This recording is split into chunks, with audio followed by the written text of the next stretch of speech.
I don't want my kids to go to school with former employees that are disgruntled kids and hear about their father was such a jerk. I don't like that kind of stuff. It really does bother me. It scares me. I was a little scared that somebody was going to show up here today and complain about the service we gave them today, and that I was going to have to go home with them and fix some kind of problem, which I really don't know how to do anymore. Max, just in case, stick around. So failure and missing it, missing it. When the customer isn't mind blown, I have failed. As one of Santa Barbara City College's most distinguished alumni, what do you think, as an institution, we can do better? Do you remember, do you guys still do that drunk driving thing where you bring in the live bodies and put blood all over them and stage that whole thing? Is that still happening here? No, I don't believe so. Oh, it's in high school? They did it here at City College. You guys need to see this again, even if you saw it in high school. I'm going to tell you, I think real life experience is where it's at.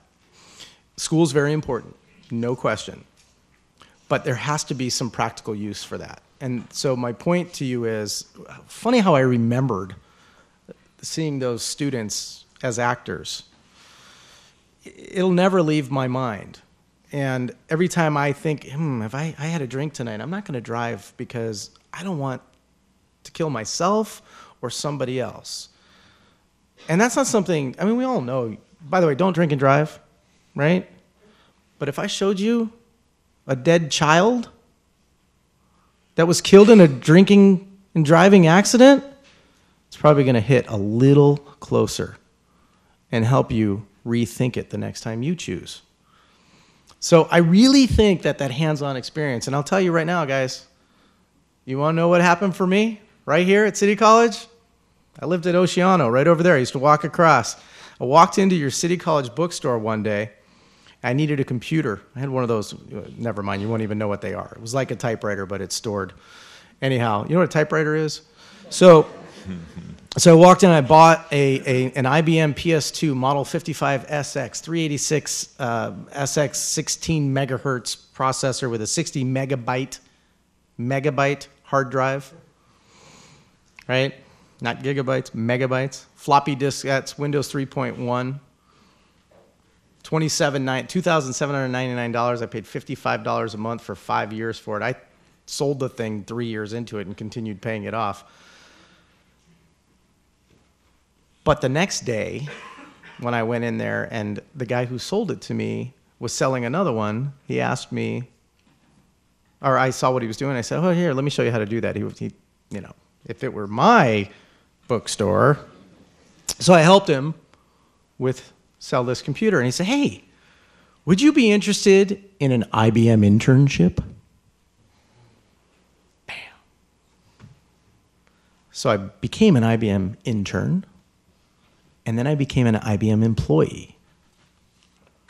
3 years later, IBM shut down the office here in Santa Barbara. There were 144 people when I started. There were 4 when I left. Why was I still there? And all these other people were gone. Because I worked twice as hard for half as much. And ultimately, it was a resume builder for me and an experience piece for me. It was another class. And it was amazing. So the guy says to me, he says, so you want to join me in Woodland Hills? I'm going to offer you a full-time job. I said, I'd love to, but I've got 3 years on my resume. I'm going to go finish my degree. And he says, wait a minute, you got hired at IBM without a degree? And I said, you guys have been kind of busy. I guess you missed that. I said, but I have a bigger question for you. How did I pass the drug test?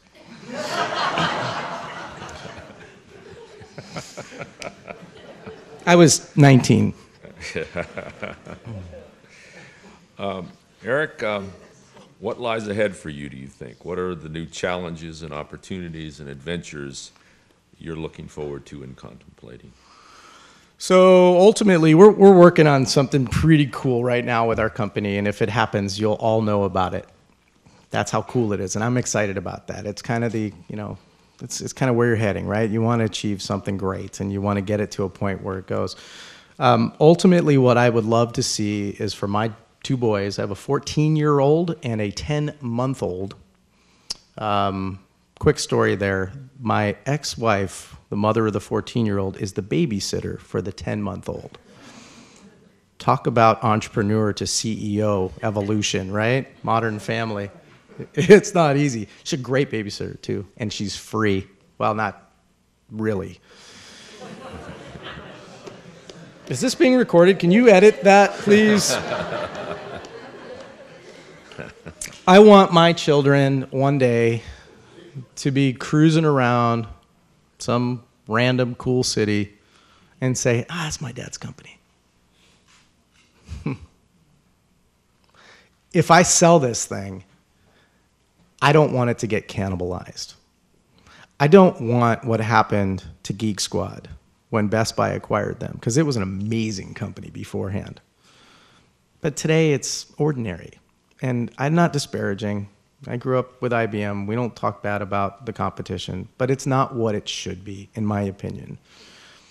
And I don't want that to happen to this company. I want this company to continue on the path that we've taken, whether I'm at the helm or not.